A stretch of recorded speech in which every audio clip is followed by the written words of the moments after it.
Good afternoon. I'm Fred Humphries, Vice President for Government Affairs for Microsoft, and it's my pleasure to welcome you to Microsoft's Innovation and Policy Center. And, the topic STEM is something that we at Microsoft are just incredibly passionate about, as well as many in the whole information technology industry. Yesterday I had the pleasure to participate and be on a panel at the Congressional Hispanic Caucus Institute and talking to a bunch of young students as they think about their future and they think about jobs of the future, to talk to them about, wow, yes, there is an 8.1% unemployment rate. However, those who pursue a degree in engineering, the unemployment rate's at 3%. Those in computer science, it's at 2%. Those who complete college, it's at a little bit over 4%. So when you look at the future and you think about where it's cool, where we gotta make it cool, that you have a likelihood of success is when it comes to the STEM areas. And one of the things that's key to STEM is data. Data is key. And as a member of Change the Equation, to have the data with the vital signs report of in 50 different states in the District of Columbia, that is just really, really important. Working for an information technology company, you really rely on, and working with a lot of the science folks, is the data and the learnings from the data and what you can do and how do you improve and how do you attract and things that you can go take from there. So I think it's just great that you all are here today at Microsoft to talk about the Vital Signs Report, and I just want to applaud the great work that's taking place, Linda, at Change the Equation. So welcome to Microsoft, and it's good to see you all. Thank you. Okay, thank you. Thank you.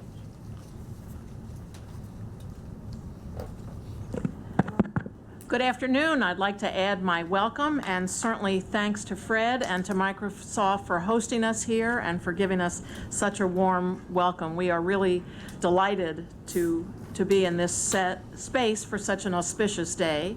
I know what it's like to give birth, but let me say, giving birth to 51 reports over 19 months gives a whole new meaning to delivery. But we are really excited to be at the point that we are at today. We're very excited that you'll be here with us, and we will, as we often have at STEM salons, give a presentation and then open it up for questions. And we'll do our very best to maximize the time for questions and to try to give you the best answers that we can.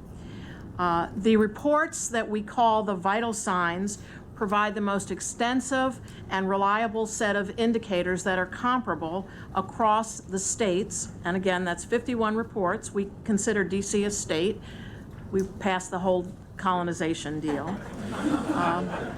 So we definitely want to dive into the vital signs in a moment.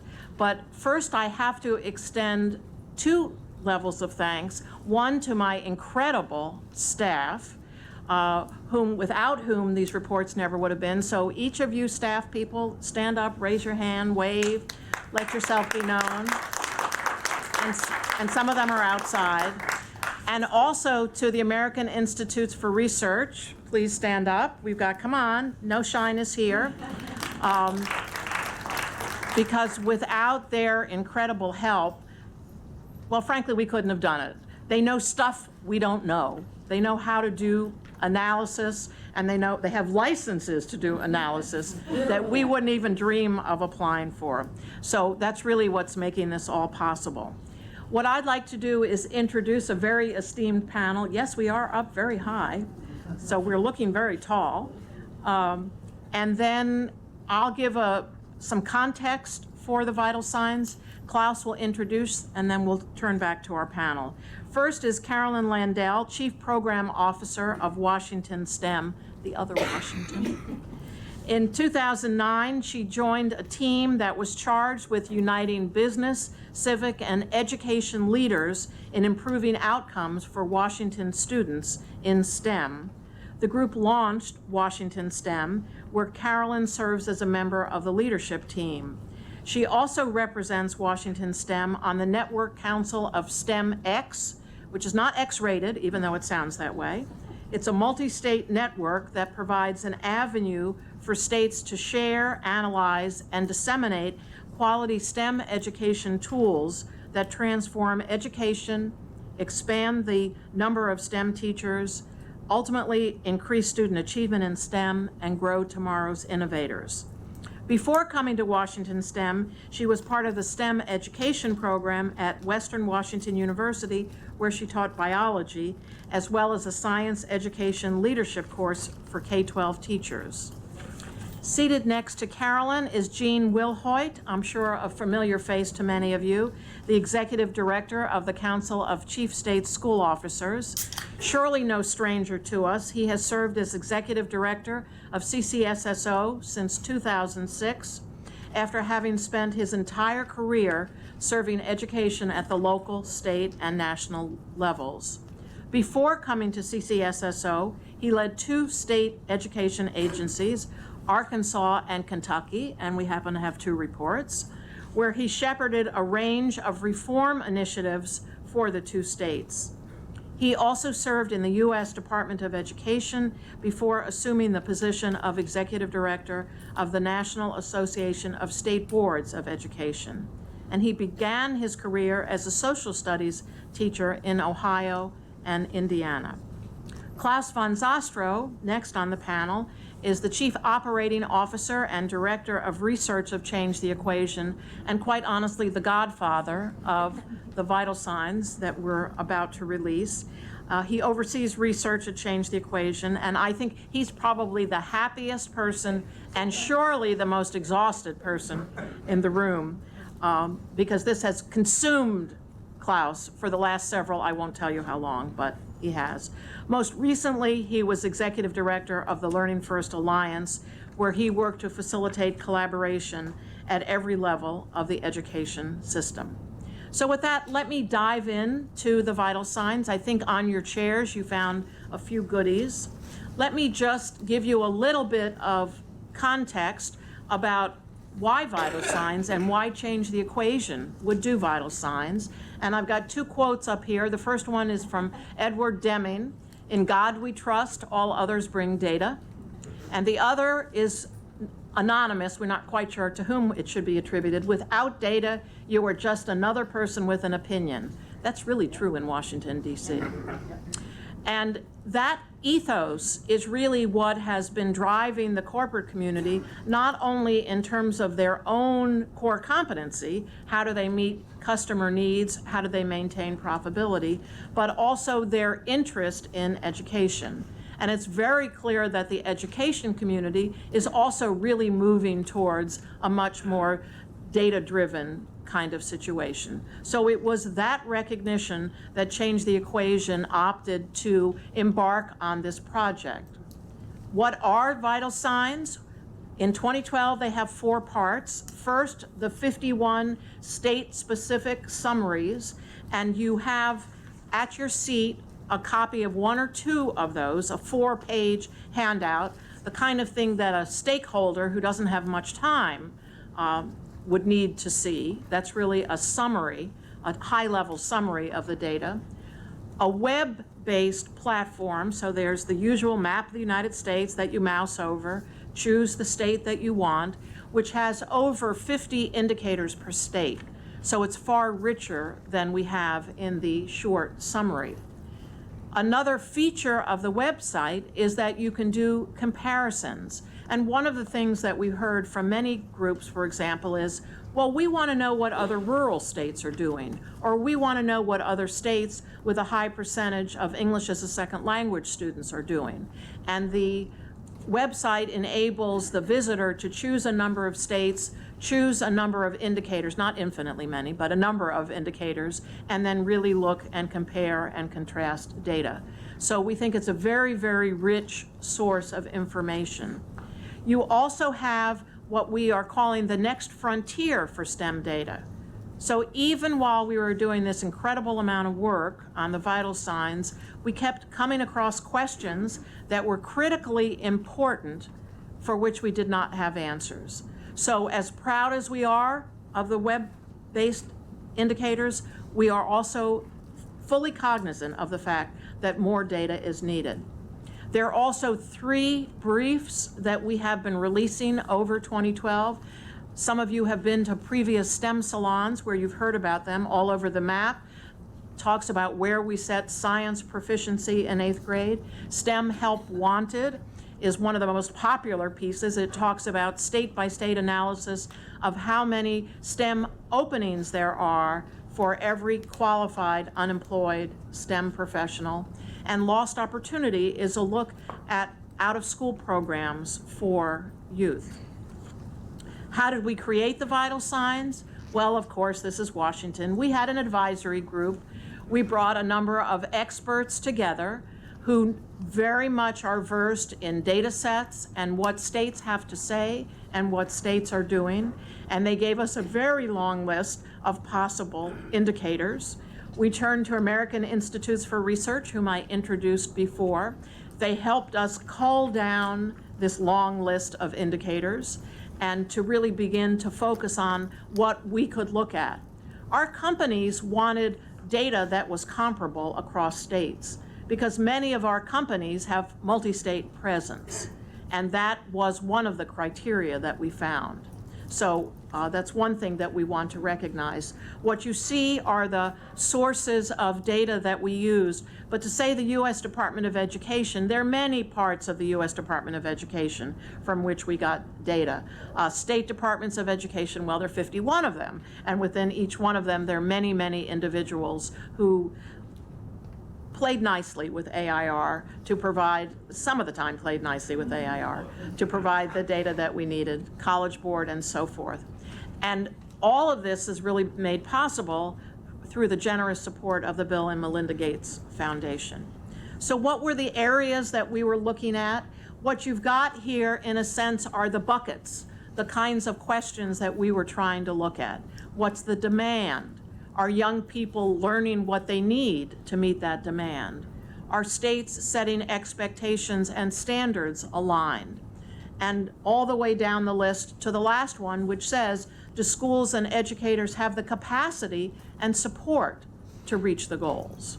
So we were very cognizant of emphasizing the output, which we all agree is student achievement, and that's really what we're looking for, improving student achievement. But the real issue is, are the inputs to that system sufficient to get the student achievement that we're trying to accomplish? Vital signs was chosen deliberately. It's really indicators of the health of the STEM learning enterprise. We've all got a number for cholesterol. Some numbers are better than others. Some numbers we doctor or we do things about. And in a sense, that's what these vital signs are intended to be. So with that, I'm going to turn it over to Klaus, who will unveil the web-based vital signs. Well, thanks very much, Linda. I wanted to give you an overview of what we have on the website rather than a forced march through it. There's quite a lot here, and it's for all 50 states. What we wanted to do is create an interactive kind of a map that would allow you to choose the data you wanted to look at, sort of zoom in and out on things, and have a pretty customized experience where possible. So like many places, we created a map, and you can hover over a state. We'll choose Florida, and that gives you sort of a broad overview of what we found in the state. Very, very general sort of highlights from the data that we looked at in the state. But you'll see on the side here, you have a sidebar that gives you categories that Linda just mentioned in which you can dig down more deeply into the actual data. As I said, no forced march, just a few highlights to give you a sense of what we're doing. We'll start with demand. The question we asked is, are STEM skills in demand? You have these headings here that you can open to look at. And one of the things we did is we compared the number of online job postings for certain kinds of job occupations with the number of unemployed people in those occupations. And we were able to determine that, for example, in Florida, job seekers outnumbered online job postings overall by more than 4 to 1. So that's a pretty grim situation. This is over the past 3 years. In STEM, job postings outnumbered unemployed people in the STEM fields 1.4 to 1. So a much better ratio in STEM. And we have this for every state. More in the demand, but again, I will not show you everything. The pipeline area is, the question is whether Florida can meet the demand for these STEM skills. And there we've gone over a lot of data on student performance from K-12 and even into higher ed in this case. So we have trend data on how students have done in the National Assessment of Educational Progress. You can see it for all students by race, ethnicity, by income, and by community type. So in many of these instances, we tried to create the breakdowns we could so you could have a look at what kinds of trends were happening and what kinds of populations were being affected in various ways. In the expectations tab, the question there is, will Florida stand firm on high expectations? This includes a lot of information on policy choices. For example, is Florida in Common Core? Are they part of a testing consortium? But it also includes information about, for example, science and how it counts in school accountability, and where Florida sets the bar for its 8th grade science test. AIR performed an analysis for us, and here we see that Florida sets its bar in 8th grade science somewhere between where NAEP sets the bar for basic and proficient. But of course, you see this incredible variety among states in 8th grade science. Just an example of the rather scattered set of proficiency standards we have in this country. Moving right along, I wanted to show you something in the challenging content area. Are students exposed to challenging and engaging content? We were trying to get a sense of the access students have to STEM learning opportunities. So there are a number of different indicators here, but I want to zero in, if I could, on 2 at the end. Nope, I want to zero in on the second to last one. Here, with the very generous and sometimes fevered help of the Office of Civil Rights at the U.S. Department of Education, we were able to analyze results from the Civil Rights data collection, which is an enormous database of schools, and estimate what percentage of students are in schools that do not offer courses like calculus, like physics. And this is very new data to us, and we were very, very grateful for the help in securing it. We also have data from the College Board that allows us to see, of the high school graduating class in 2011, what percentage took math and science AP tests, and what percentage actually passed those tests. And when I say this is not the percentage of all test takers, this is the percentage of the whole graduating class of 2011. We report this in a form that's consistent with what College Board does, but they don't break down by race, ethnicity at the state level. I don't want to get into too many of the others. I can tell you right now that the resources tab includes one particularly new data point that AIR helped us with, and that is the question of return on investment. They based this on Leaders and Laggards, another report that's come out every couple of years, and we're able to determine what the cost per proficient student in math and science was in every state when adjusting for various factors like poverty and cost of living and things of that nature. Now, at the very end, we provide a set of very, pressed the wrong button, a set of very high-level recommendations drawing from the data. As you can see from their length, these are not very detailed policy prescriptions, but they're very, I think, important conversation starters in states. And we also hope, frankly, that these conversation starters help people in states who are having these conversations already in the education community and the advocacy community for STEM learning. That's a broad overview. I encourage you to have a look at the site and look around, and once you have, you can always send us questions, though next couple of days I won't be very responsive. So, thank you.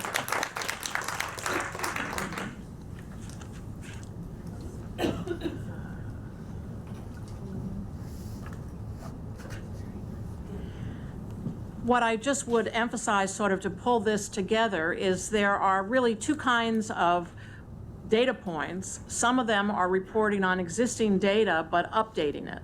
So certainly we hear about NAEP with great frequency. What we don't often hear about is disaggregated NAEP, for example, by community type. We met with 42 state teams back in May, and we heard a very strong request from them to begin to disaggregate the data in ways never before available. So that's part of what you see, but you see a great many data points here that have never been reported before. And we were very fortunate to have both the resources and the expertise and the nice smiles to persuade people to enable us to do that. So I did mention earlier that we do have another companion release, and that is Next Frontier for STEM data. One of the very strong messages that you hear from states, and quite frankly, states are where it's at. I mean, we think we're everything here in DC, but really the states are where it's at. And one of the messages is, let's not get too hung up on yesterday's data when we're moving towards tomorrow's data.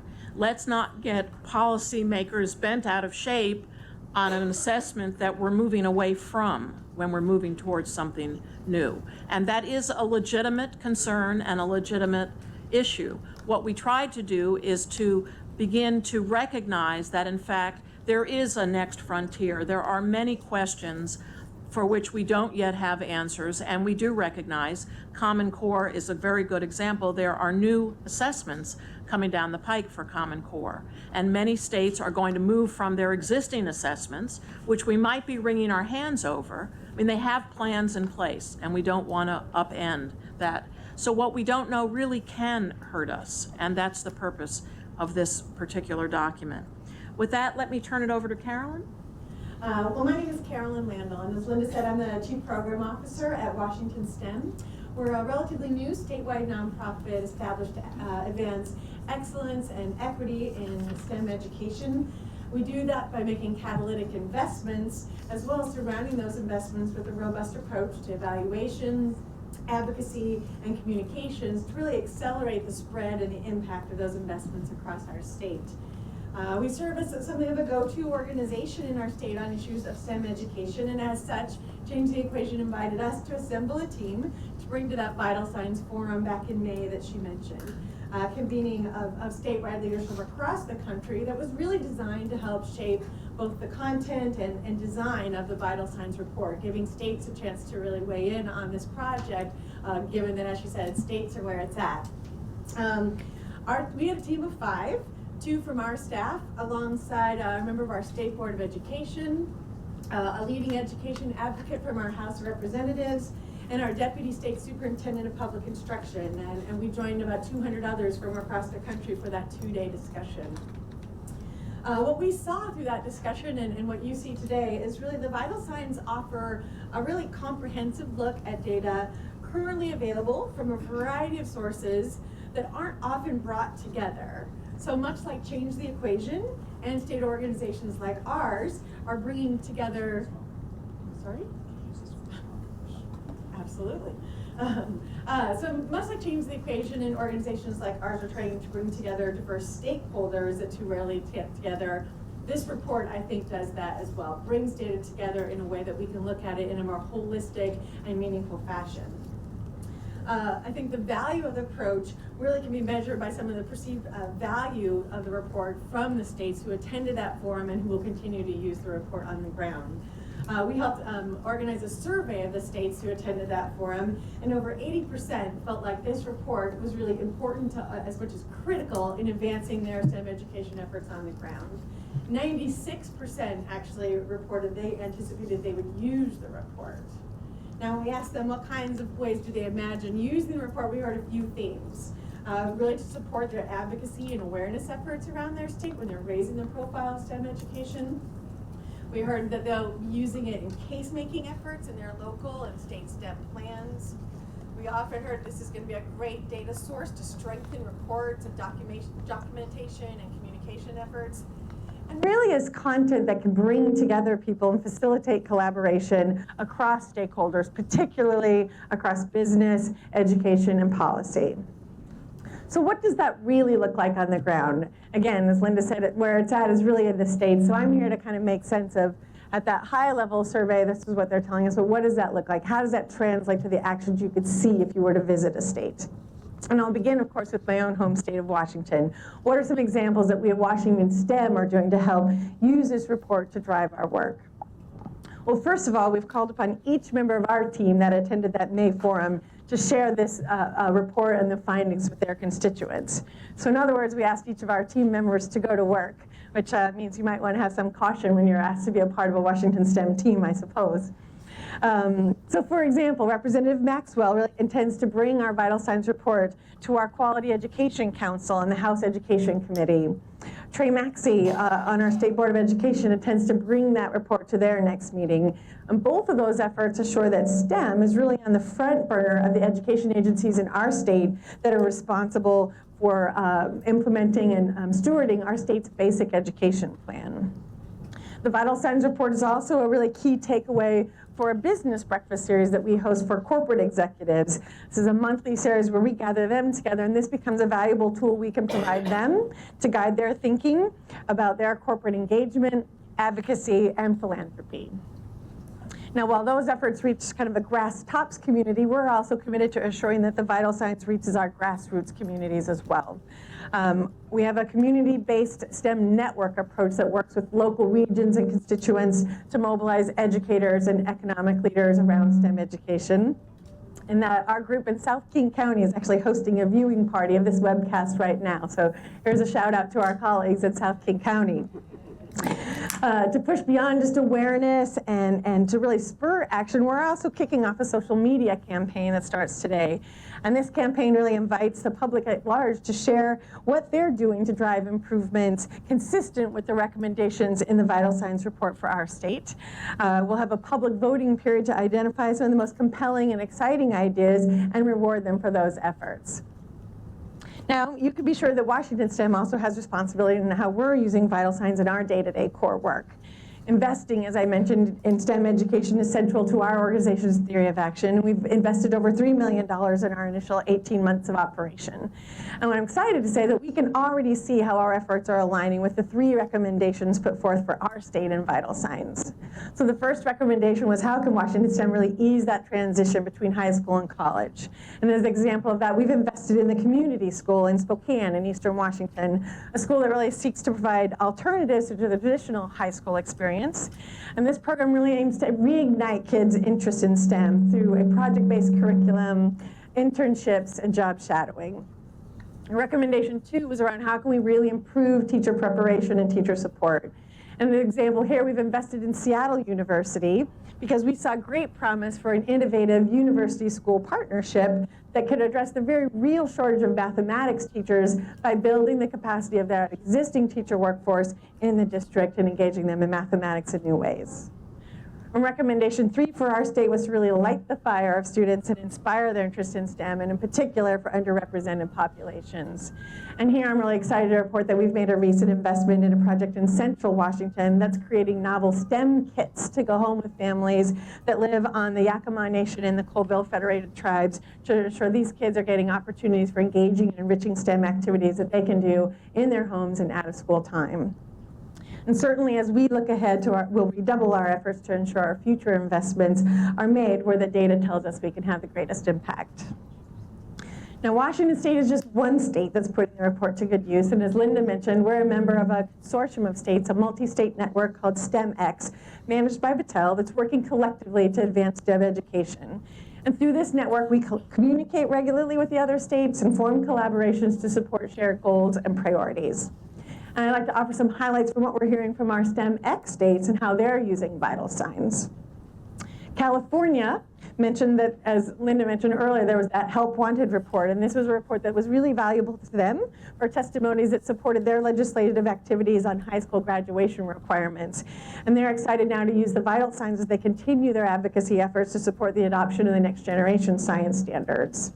Similarly, Ohio, Tennessee, and New Mexico all are intending to use vital signs to support their advocacy efforts to really connect STEM education around alignment of education and workforce needs. In New York, you may have heard about Governor Cuomo's New York Education Reform Commission, and the New York STEM Network is really looking to use vital signs to support their testimonies relative to that commission. Colorado, exciting to hear that they're hosting their first annual STEM Summit 2 weeks from today, a date that was purposefully selected to be paced just after the release of this report, because they're intending to use that report alongside their own state-specific analysis to kick off that event that's bringing together their education, business, and policy sectors. Now, Idaho used the Help Wanted brief this past summer in institutes with teachers, really bringing this work to the people who are in front of kids every day. And the teachers reported they really anticipated being able to use that data as they thought about their instructional experiences they're planning for kids, as well as the way they engage their parents and their community in the importance of STEM education. And the Idaho STEM Learning Network is gearing up to make sure those teachers get access to the vital signs report as yet another data source that they can bring to their classrooms. Interesting, in North Carolina, they've been doing some work over the last year to develop a scorecard of their own, also being mindful that data is an important asset to have as you're making decisions and forming plans. And they're really excited to look at the intersection of the data indicators they've been defining and how they can work together with that in the vital signs to really provide important benchmarks for the work that they're doing in communities to establish, to drive self-evaluations of those communities where they are and how they can monitor their progress. So these are just a few examples of what is happening in the states, and surely there are others. But I think clearly vital signs, you can see from just those examples, is really meeting a need in the states. And as Linda said, it's easy sometimes to point out the limitations of data. There's always a next frontier, and there's always more data we'd like. But I think it's hard to deny that the findings presented in the report are an asset to all of us who are interested in advancing STEM education. And if the fact that you're here today would suggest that you too can leverage the vital signs report in the work that you do. And I hope that examples from the state are priming the pump in your mind and spurring some ideas for examples of how you can use this report in your own work. And I'll look forward to talking with you to see how the work we're doing in the states can support the work that you're doing here in DC so that we can work together.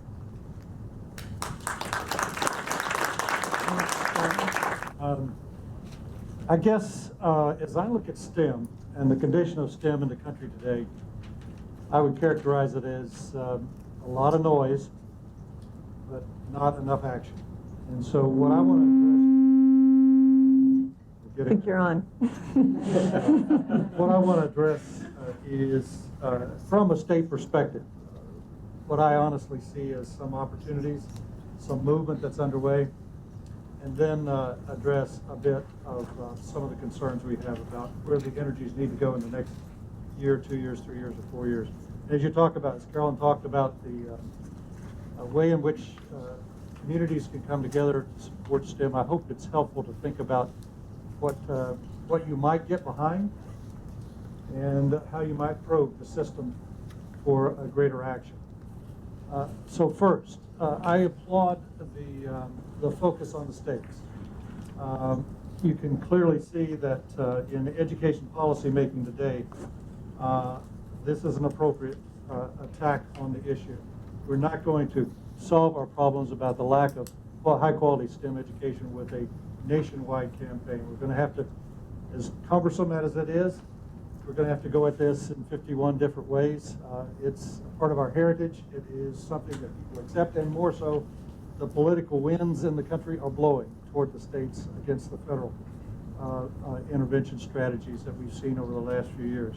I expect that to continue with the new Congress and with the next administration, whoever wins. So, in my mind, this is the place where you need to exert concerted effort. And here's where I would begin to think about it. And the report builds on this in a very direct way in terms of the criterion that they set in terms of looking at states and state capacity and state commitment. First of all, if you're not familiar with the Common Core state standards, it is a breakthrough in education policy making in this country. In the past, we've measured success in the system. It's been very difficult to measure success because we've looked at inputs. We've looked at it from different folks, different criteria about what's successful and what not. So the first time the states have come together and stated what they think students should know and be able to do in terms of English language arts and mathematics. Mathematics, of course, is a key central discipline in this, but I would argue that so is English language arts, a key issue in promoting STEM education. In that case, right now, we will have a new high bar, and it won't just be common, it will be higher. And as you look at that Common Core, I think you will notice something very different about what the expectations are. First of all, there are some adjustments in terms of content expectations. The issue here is not mainly content, it is what one can do with that content. So the new Common Core standards are expecting students to be able to apply knowledge in much higher levels with much greater cognitive depth than we've ever had in this country. And it's, at first glance, you look at this and the teacher's response is, my goodness, this is a lot better than that garbled mess we had as state standards. And many of the state standards were not good guidelines for instruction. But these are clear guidelines. But when you look a little bit deeper, we're going to ask kids to apply new knowledge to prior knowledge. We're going to ask them to synthesize knowledge. We're going to ask them to read knowledge as acquired or developed by folks in research and in application, and make sense out of that and apply it to their own solutions. We're going to ask these youngsters to be able to solve problems that in the past were not on our current assessment systems. So it's important that we all embrace this new expectation. And there's a debate going on in the country now about whether we really need to do this or not. It's going to be painful. It's going to require more out of everyone in the system. But what's at stake here is kids learning. And we've all got to get behind this fact that if our students don't master the expectations of this new curriculum, we're not going to be prepared for the world. Because the new standard is college and career readiness for every student, not some. And that's going to be a heavy lift in the system. We're going to need voices out there saying, this is important. It's nice to see in the vital signs that they're looking at where states are against those Common Core expectations and moving forward. The second point about the Common Core is that for the first time we've laid out expectations in what we call learning progressions. That is from kindergarten through graduation. If you have a certain set of expectations for students to graduate from high school with a prerequisite knowledge to be successful, we have laid out what we think those learning progressions are, both in terms of content mastery as well as the cognitive sophistication that students are going to have to be successful. It gives us for the first time a set of benchmarks against which we can now assess student progress, and we can move them through the system at different paces. So the new benchmark here is not how much time they sit in that seat, it is what they have acquired before they're ready to move on. And the new benchmark tied to that is mastery of learning, not experience in a discipline. And so that's a very different set of expectations for students. It opens the world to some very exciting opportunities in math and science. It means students can move through a curriculum at a pace that they can handle. Some students will be able to do this sooner than others, at a quicker pace. Some of them will take a bit of time to get through it, but the goal now is mastery for all students as they walk through the learning process. I ask you to embrace it. Next is science. It's coming. We have 26 states that have joined together in this process of working toward new science standards. Our expectation is that those will be out within months, that we will be able to lay on the table then another discipline that's going to be something that will begin to look against the same sort of standards that we have in the first two. So you have now on the table a set of expectations clearly articulated. We ought to debate those, we ought to test them, but clearly it ought to force all of us to begin to ask some very serious questions of the system.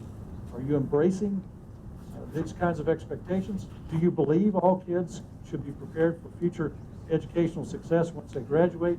Do we have in place the kind of incremental steps of progress that we need? Are we showing progress? Do we have the data collection instruments to show whether students are achieving or not against those systems? States have come together for the first time. They like what has happened. It was an ordeal, but they like the result. And so they're beginning to look at collective action across a number of other areas, so expect this to occur in science, I think, at a pretty rapid pace in the next few months. Secondly, I think there are some new assessment designs that are underway, and they don't look like your father's assessment. They don't look like the assessments that were given to your kids this last year. These assessments that are under design right now are going to mirror the expectations of the standards, and so we're going to expect a couple things to happen here. One, we've run some projections against how many kids would be proficient under these new kinds of assessments, and it's not a pretty picture. But we're going to have to hold on to this as this rolls out, because the worst thing we could do is back away from the commitment we have to high expectations for kids. And when kids aren't performing at the level of expectation, it's not that all of a sudden the kids have had poor instruction or that the kids have failed where they were succeeding before. It is we've set a new bar of expectations. So these new assessments are going to be different in terms of the structure of those assessments. They're not going to be multiple choice. There will be some multiple choice component to them, but there will be open-ended response. There will be expression. There will be reading and application of that. There will be problems that have to be solved through multiple steps. A lot of kids have been asked to do this in the past. And they're going to be different in terms of the level of expectation. So as we move this forward, it's important that the community, business community, others get behind this concept that these are worth the process that we're going to go through to get to those higher levels. Now, where do we need to go from here? And I think my comments about next level are generally around those last three areas that are on the vital signs. That is the content, the teachers, and the resources. We have a lot of work ahead of us on this. And I think if you read through these state reports, you can only draw a conclusion that no state is in a position to fully implement the expectations that have been set. The job ahead of us is going to require folks coming together and reorganizing our support base around these things. And I would say on the content side, we're seeing the states on a pathway toward increasing the rigor of expectation, both in terms of curriculum design, but also in terms of course expectations. You'll see states moving gradually toward higher standards. So I'm feeling pretty good about that. In terms of teacher support, we have a lot of work to do here. Our teachers will have said very directly to us, we're not ready to teach to these new standards. They know that, and they're asking us for help. And for us not to rally around this support base for teachers would shut this down very quickly. Because all that can evolve out of a set of high expectations without support is frustration and disengagement. The worst thing that could happen in the country right now would be not to support our teachers in the next 2 years. And I'd say immediately and with depth and with resources aggregated in ways that we've not aggregated in the past. And that comes to bear, I think, on pre-service programs. We're going to have to redesign them to be much more effective and in line with the concepts I just talked about. It means redesign of professional growth opportunities for our teachers. I'm not talking about minor kinds of adjustments. Our basic structure of professional support for our teachers has to be changed dramatically, or we're not going to get there. And then finally, for me, I think we need, as we do this kind of serious work, the systems changes that are necessary to wrap around this are important to think about. I'm not sure we can get this done with the system that we have in place right now, and we're going to have to make some pretty dramatic shifts. We need differentiated roles in terms of the teaching force. We need opportunities for teachers to have time to plan with each other and collaborate. We need opportunities for teachers to engage with each other. We need to move professional development down to the school-based level where there's a professional community operating that we've not nurtured in the past. We need also to begin to think about students in all of this. The messages we're sending our students are not very good ones. We just did a survey with the Harrison Group about student perceptions about mathematics and science. And basically, they believe their parents are setting pretty high expectations. They believe they have sort of moderate expectations. But when you ask them what their friends think about math and science and doing well in math and science, they say only 1 in 5 of their peers think it's even important to try to master math and science. We're sending peer messages to kids that this is not cool. And that's the word they put to it. So we've got to begin to send, as a society, messages about it is uncool not to engage in math and science. We've got to get there. But in order to do that, again, you can't tell them it's cool to learn math and science and put them in a boring math and science class. So we're going to have to change the direct interaction that we have with those kids as we move forward. So those are some thoughts about the report. I think it's real helpful. Anytime we can get this kind of information in front of folks, digest it, there's some good information inside it that's going to help us move the overall agenda forward. Thanks.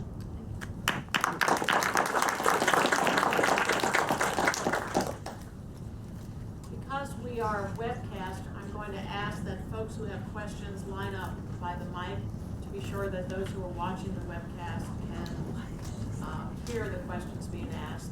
So anyone who has questions, sort of move over in that direction towards that microphone. And while you're doing that, I would just call your attention to change the equations principles for STEM advocacy. If you think that it's easy to get 100 some CEOs to agree to a set of principles, well, let me tell you, it isn't. So this is really a pretty ground-shaking document that I'm holding in my hand. And one of the things that you really see strongly is a belief in Common Core as a game changer. With that, let me turn to the first question. If you could please identify yourself and indicate your question. Hi, my name is Aletta Margolis with Center for Inspired Teaching, and we provide transformative professional development to teachers in the Common Core. So my question is in response to what Jean, what you were talking about with the need for a radical rethinking of how we provide support to teachers. I agree, and I just love to hear more about how you envision that, and whether is that a state role, a district role, where the district, state, federal role might be in making that happen. Yeah. Basically, our design of education and the design for professional development are actually a assembly line kind of model of professional development. We're not vesting in teachers a professional responsibility to take control of their own learning, and we're not asking those teachers to engage in active research. So from my perspective, we've got to vest some greater authority at the site level for teachers to determine what the needs of those students are, ask them to get engaged in the data collection, ask them to begin to formulate hypotheses about what it would take to intervene. We've got to connect them to other networks of teachers who are wrestling with similar problems. I'm even more radical about this. When I get to how one gets credit for professional growth, I don't think it ought to be going away when you're tired in the evening or on Saturday to a place that's remotely disconnected from a school, to engage in a predetermined curriculum that everyone takes out of context of what your individual needs are. That all has to go. The best universities, and I think the ones that will survive in the long term of this, are those that are going to individualize learning for teachers, just as we're asking them to do for students, and ones that begin to bring their resources into those schools to help them solve their problems. It's a very, very different model of professional development than what we see in most schools today. And it's not going to be divided in professional development days that you forget what you're doing and you go back. It is an iterative process of reflective thought and practice and interaction with other professionals as you go through the teaching and learning process. Thank you. Could I just add to that? I think when Jean outlined what the expectations are for kids and what the implications that are for teachers, I think we also have to be mindful as we shift from industrial era to information era. What teachers need to be able to engage their kids in is a much, much bigger world than it used to be. And the expectation that we've had in the past that the teacher can be the sole source of experience and wisdom to impart on their kids is just not a realistic expectation. So when we think about professional development for teachers, I think we need to really acknowledge that for kids to be successful and meet the expectations that we set forth for them and to move the measures on the Vital Signs report, we need to think about the partnerships and engagements teachers have with others outside the formal teaching workforce to enhance and expand their instruction to be inspired. And I think that's a very different view rather than thinking about a deficit model for teachers that we need to build them up to do it all. We need to think about a collaborative and connected world where teachers are, where what's valued is how teachers bring in that kind of expertise and partnership for kids. They're not devalued because they don't have it all themselves. So I think that's a partnership approach that I know we at Washington STEM and the STEM states take quite seriously. First of all, thank you for changing the equation and putting this presentation together. It's very informative, and I've been here in Washington, this area, for 2.5 weeks. I'm a teacher from New Mexico, and I'm doing an I-10 fellowship this year. And I'm really interested in science education, bilingual education, and diversity. And the exposition, Jane especially, started talking about Common Core. Is very engaging for all of us teachers. They are directly involved with the kids firsthand. And we have a real perspective of what is going on in the classroom, how to engage the students, and build that confidence. I'm thinking that we could be teaching with a curriculum from the 50s and being a teacher who is not engaging the students, or being the latest curriculum and not having the impact that we really need to have on the students to pursue college careers, not necessarily STEM, but any college career. So I think it's the engaging part from the part of the teachers. But I have two-part questions here. Regarding the next generation science standards, they have 3 domains, and one of them is scientific and engineering practices. On the engineering part of the practices, many science teachers at the middle school, even high school level, are not quite prepared or confident in involving in that sense. And we go back to resources, how the states are gonna engage into a meaningful and relevant professional development for teachers, and give the time for that type of engagement. And Jean touched on that. And the other part is, will the assessment that are being developed at the moment, I know they're going to be perfectly aligned with the standards, but will there be some room for authentic assessment? And I mean authentic assessments in a powerful way, in which you can catch those students who are underrepresented or come from low socioeconomic status, which given a better chance for them. Just on the first issue, remember that the standards tell us what we want students to know and be able to do. They in no way dictate how that's to be done. In fact, the worst thing we could do is standardize practice. So what we're trying to do in this whole initiative is think of ways that we can excite, engage teachers in the challenge of taking those standards and transforming them into dynamic curriculum delivery. And so that's going to require more resources for professional growth and development. It's going to require some different types of professional development than we've had in the past. In terms of teacher knowledge and skill, teachers will tell us now they need greater knowledge and skills. And it sort of gets back to this prior conversation.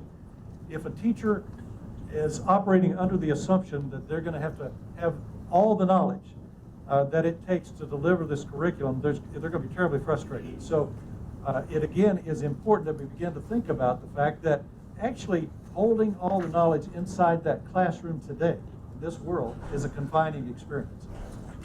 So how do we find ways to take advantage of the richness that's out there in this world to teach math and science and STEM careers? Students are going to need direct experiences with folks who have knowledge in these areas. Teachers are going to need to form partnerships with others to help deliver this curriculum. And in fact, in my mind, the most dynamic curriculum would not reside in a textbook any longer. It's going to be multimedia delivered. It's going to be through connected networks. It's going to be one that takes advantage of a new definition of who's teacher, because you can have a teacher of record that facilitates the learning process and challenges and motivates students to learn and helps guide them, but you can pull all that knowledge base in from outside. It's an intriguing world that's out there, and I hope we get teachers excited about the challenge of what we can do with all of this. How about the next question, Joe? I want to say thank you on behalf of all of us for this exciting report. I'm Joe Turner with 4-H, and want to take the questions a little bit of a different direction about out-of-school STEM and the opportunities and the benefit of out-of-school STEM programming to enrich and add to the vital signs. I was really pleased to see that one of the areas on the list of next frontier is out-of-school STEM, but I think as we think about looking at the literature and the research about what engages young people and causes them to seek a career and have aspirations towards STEM. The out-of-school experiences are as important as the in-school experiences, and that's certainly where 4-H is investing and has been for 110 years. So I guess my question for Linda and Klaus is, what will be in vital signs next year that relates to out-of-school time? Get with it. It's over.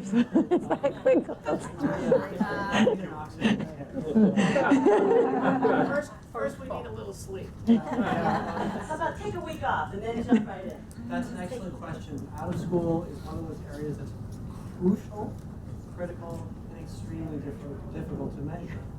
We did do something with one of our member companies, with Nielsen, which, as many of you know, is a data company, and they conducted for us a survey using some of their data panels of households, how many students in those households were involved in any kind of out-of-STEM activity, out-of-school STEM activity. And we came back with a number of generally 19%, and there were variations by income and by race and by a number of other factors. What we knew nothing about was how good are those activities, what was the nature of those activities, are people calling them STEM activities, though they might be something slightly different. I mean, there was a lot that we didn't know yet, even though I think it's a very valuable data point that really adds to the knowledge base. So one of the challenges of not having STEM out of school data is that it means that people take their eye off the ball of STEM out of school. And it's certainly not at all what we want to have happen. I think what Jean was saying earlier and what you were saying, Joe, is that we have to figure out how to do this. Now, I'll be honest, it's not like we've got a plan that's all worked out about how we're going to have terrific state-by-state data on out of school. But there are ways to do it through surveying, maybe through partnerships. So our wheels are turning. Let me just put it that way. And the footnote I would add to that is our member companies who invest nearly 2/3 of $1 billion a year in K-12 youth in and out of school actually put more money in the out-of-school space than the in-school space. So it's certainly of interest to corporations to ensure that out-of-school programming is of the highest quality. What's the next vital signs? Well, the real question for change the equation for the companies is how useful are they? I mean, if we've just done another nice report that everyone's going to not put on the shelf, but put on their computer, well, that's all fine and good. But the question is both the resources and time and energy and money, quite frankly, is have we produced a useful product? And the jury's still out. I mean, they're too new to know that, but that is something that we're going to be monitoring. We are also working with member companies to make them employees more active in certain states, particularly where they're headquartered, and to try to work with groups that are using the vital signs. Hi, Ted Hodap, Director of Education and Diversity for the American Physical Society, and also Project Director of the Physics Teacher Education Coalition. We've been educating more high school physics teachers, and we're actually about to release another report, a report on the preparation of teachers and really how horrible it is, actually. So look for that at your newsstand soon. Being a physicist, of course, I have a data question, and we're about to mount a advocacy program at the state level, and I really appreciate Jean's comments about that this thing has to go to the states. This is really, there's a lot of stuff that can happen at the federal level, but really we see the same thing, which is the states are the important places. There's only one state that I know of actually that requires you to take 4 years of science. Texas, I think, is the only state that I know of at this point. So the question I have is that we have a lot of members. We have 50,000 members nationwide at the American Physical Society. We're going to try to get them involved in advocacy issues for this, and specifically the issue of does everyone have access to, in this case, physics? Because I noticed that, hey, this is a big issue for us, but I'm really glad to see this in the report. So my question is it possible to get this kind of data on these measures for all states in one spreadsheet or that kind of thing, so that we can actually send this to our members and say, hey, here's how you're doing at your state, and we can put that together in that way. These are great to see these individually, but I'd love to see it kind of collected. So is that possible? Absolutely. And first of all, I think our friends at the American Institute of Research have created this custom table piece. And I guess I have a question for them. Is it possible to do all states and generate a table for all states? And Victor is nodding knowingly, and I should have known this, but yes, it is possible. So you can go, it's a custom table function that's on our website that allows you to choose the indicator and then get a spreadsheet that you can then download of all of the states on that indicator.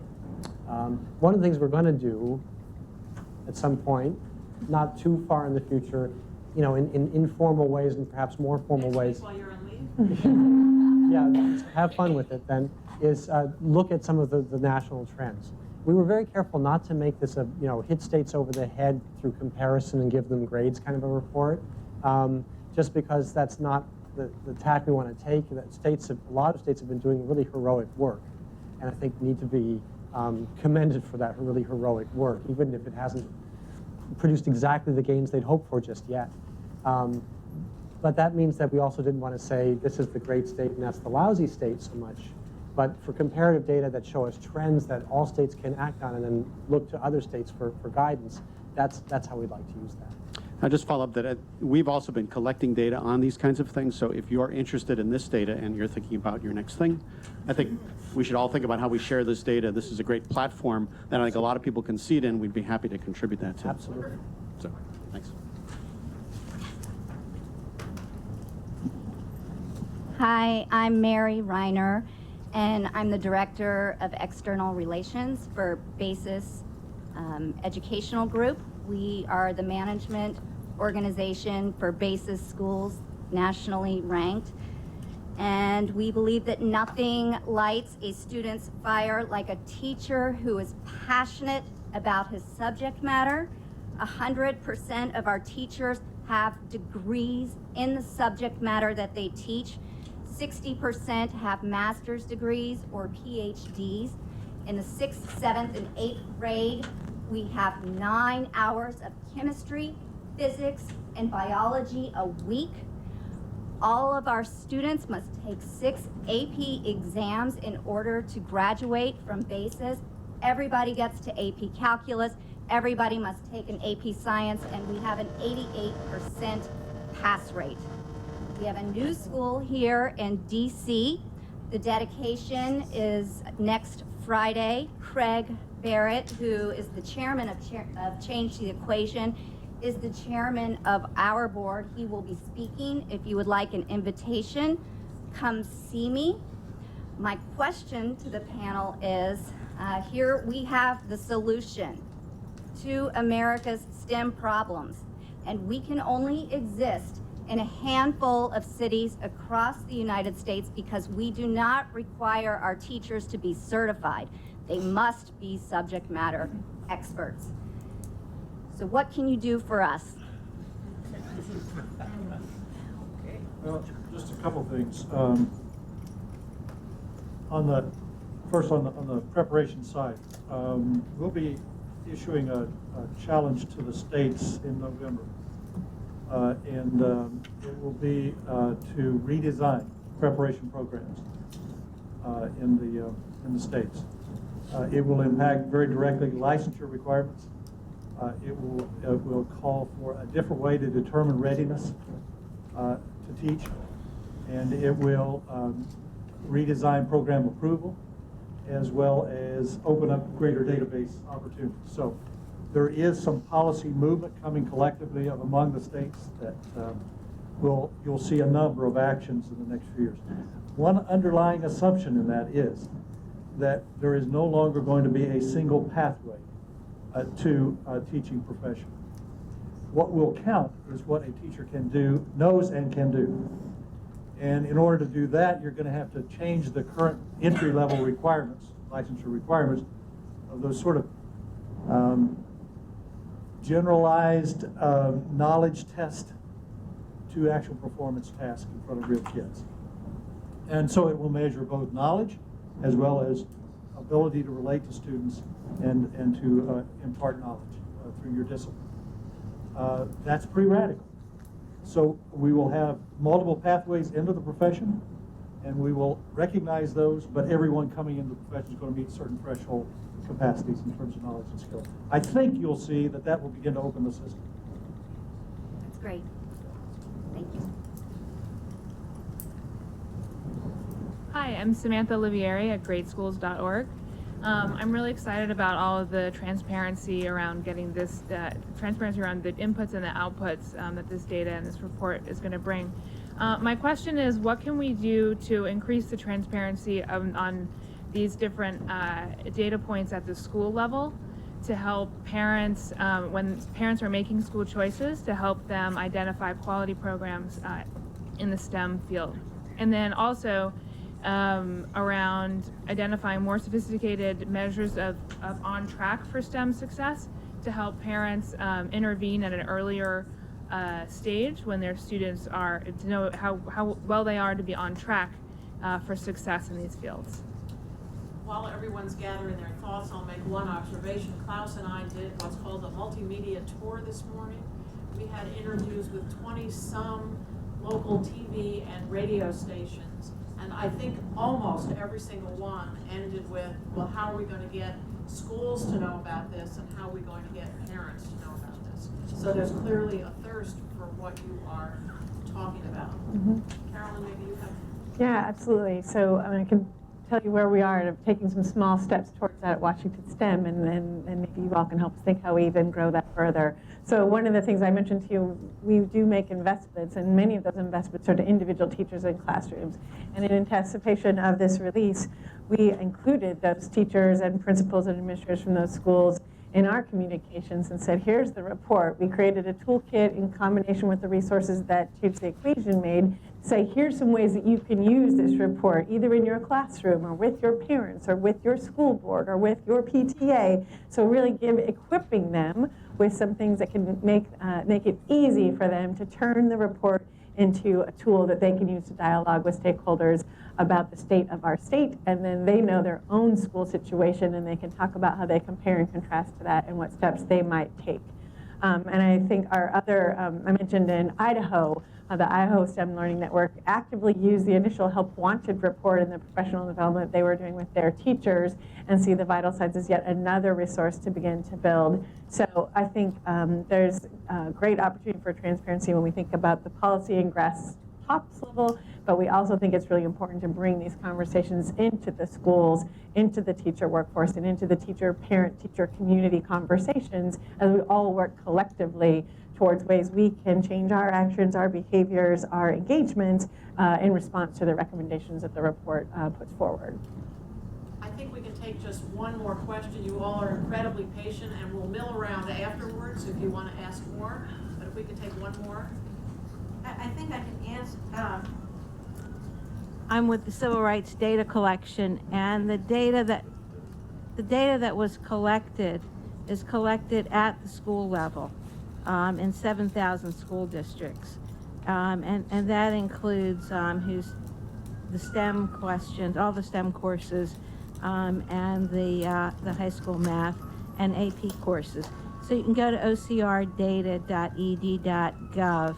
and you can find school level data for each of the schools that's in the district. So that's another source of information that's out there, and a flat file is available, a privacy protected, and there's information on the website about how to get that.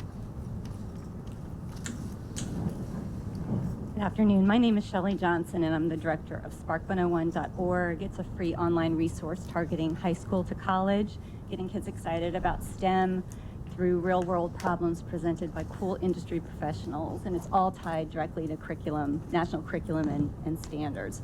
And I guess my question, going to what Jean had said and kind of the frontier for the next data, it's really hard to measure this, but I see when we have the question, are students exposed to challenging and engaging content, it's easier to measure the challenging part because you can look at courses. And what we're really trying to target is engagement, because part of what is in our 10-minute, interactive videos, it ends with college and career advice, why that person was so passionate, or presenters were passionate about doing what they do every day, and it gets kids excited to go on to do that too.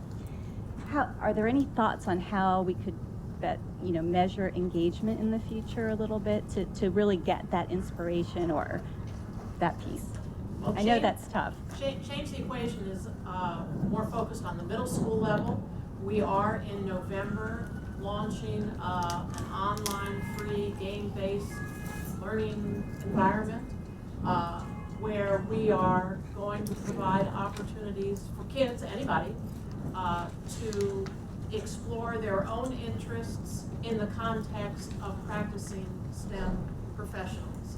So our issue is that we want to inspire kids, grab them even earlier than you're talking about, since we know so many middle school students start moving in other directions. So we will be launching it sometime in November. I don't know the exact date off the top of my head. And we will be doing a fairly big rollout of that game-based environment. And we hope that's just the beginning. It's grounded in the data of many of our employees at our member companies. So they're real. I mean, it's really what's going on, and will be a chance for kids to begin to think of themselves in ways they never had, and to recognize the pervasiveness of STEM. I would just describe the first game is a picture of a tween's bedroom in all its glorious disarray, and you can mouse over different items. Let's say you mouse over a smartphone, and what you see are some pop-ups that talk about the professions that go into designing, manufacturing, all the parts of a smartphone. You might mouse over an empty soda bottle and go into the whole food science issues and the manufacturer of the containers and recycling and things of that nature. So those were examples. I'm not saying those are really there, but that's kind of the idea. We're very excited about that as a first step for Change the Equation. Great minds think alike, and we'd love to pick them up in high school with some of the solving the problems that the businesses are working on in their classes. That's what our focus is on. That's great. Thank you. Well, thank you very, very much for coming. Thank you for helping us give birth to